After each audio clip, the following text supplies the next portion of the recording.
It's day 2 of Daily December Art Candy, and I'm excited to share today's treat with you. As you can see, the Advent calendar, no, I guess we're going to call it Art Candy calendar. I have painted it a different color. If you were not here yesterday for day 1, check that out and you'll understand the context. But this is the palette that I was trying to go for, and I really love how it turned out. So yay for that. Let's find out what day 2 brings.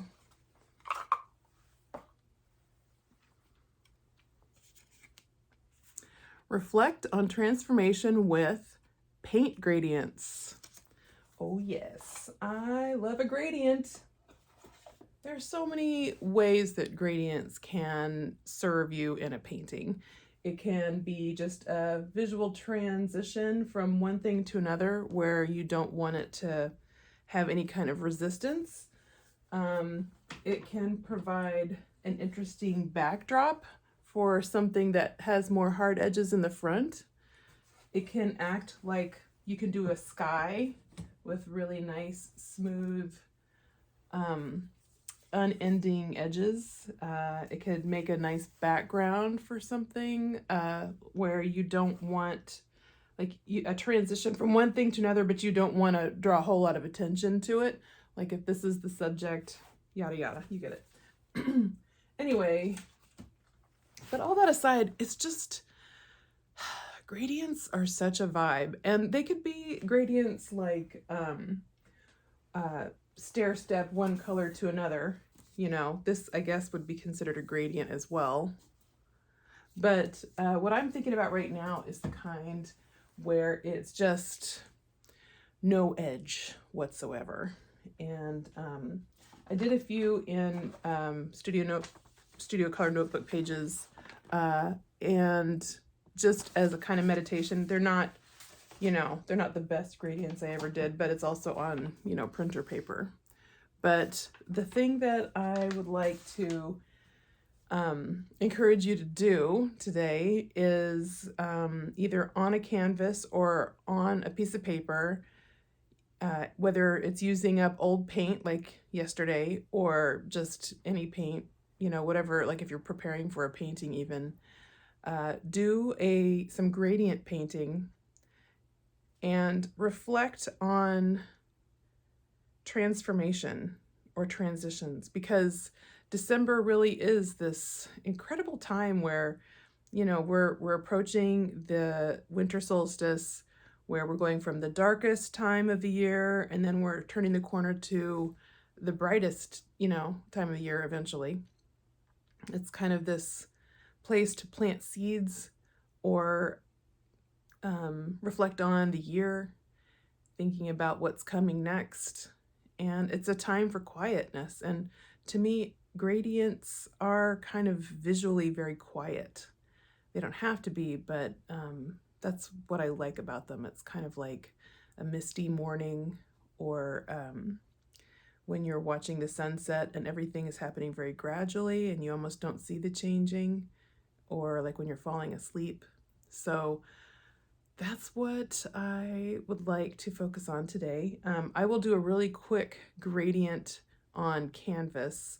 There are a lot of great videos here on YouTube about how to do really excellent gradients.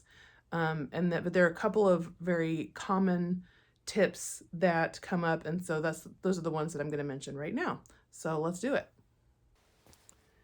One thing that helps is to have your paint be able to flow.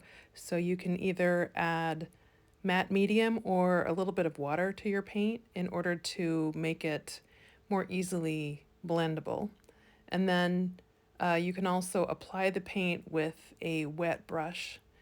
That also helps with the flow. But then once you've laid down 2 colors, let's say that you want to gradually blend in with the other, you need a dry, soft brush to bring those 2 colors together.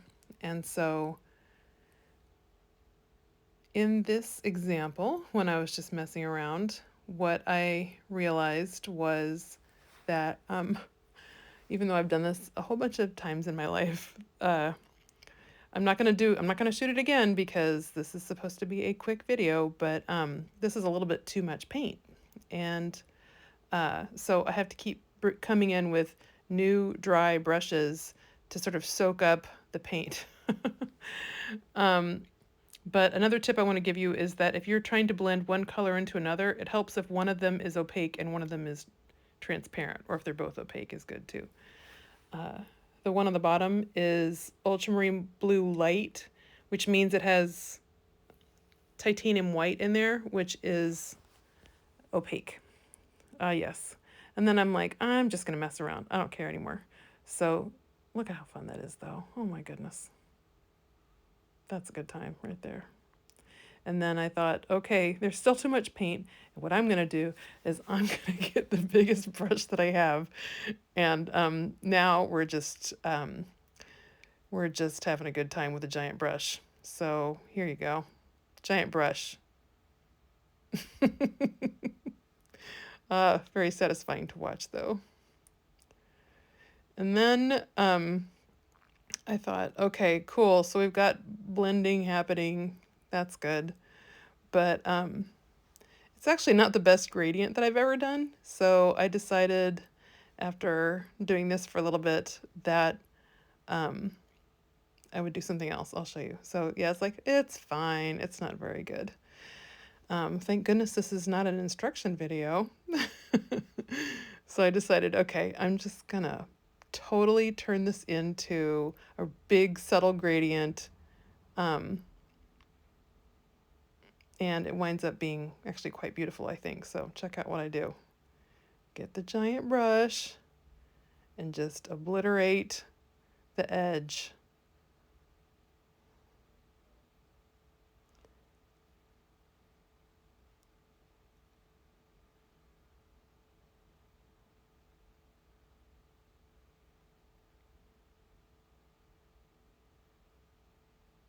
What do you think? It's beautiful. To me, I find this to be quite beautiful. This is absolutely no edge anywhere to be found. So much so that it almost looks like, is this just a shiny mark? So I let it dry so you could see what it looks like when it's dry. It almost looks shiny even now, but as you can see when I turn it to the other side, it's just got this subtle center part that's lighter. I also did gradient on this couple of these little drawers. Look how cool that is. Oh my goodness. Anyway, let me know, do you like a gradient? Did you try this activity and how did it make you feel, or what did it make you think about?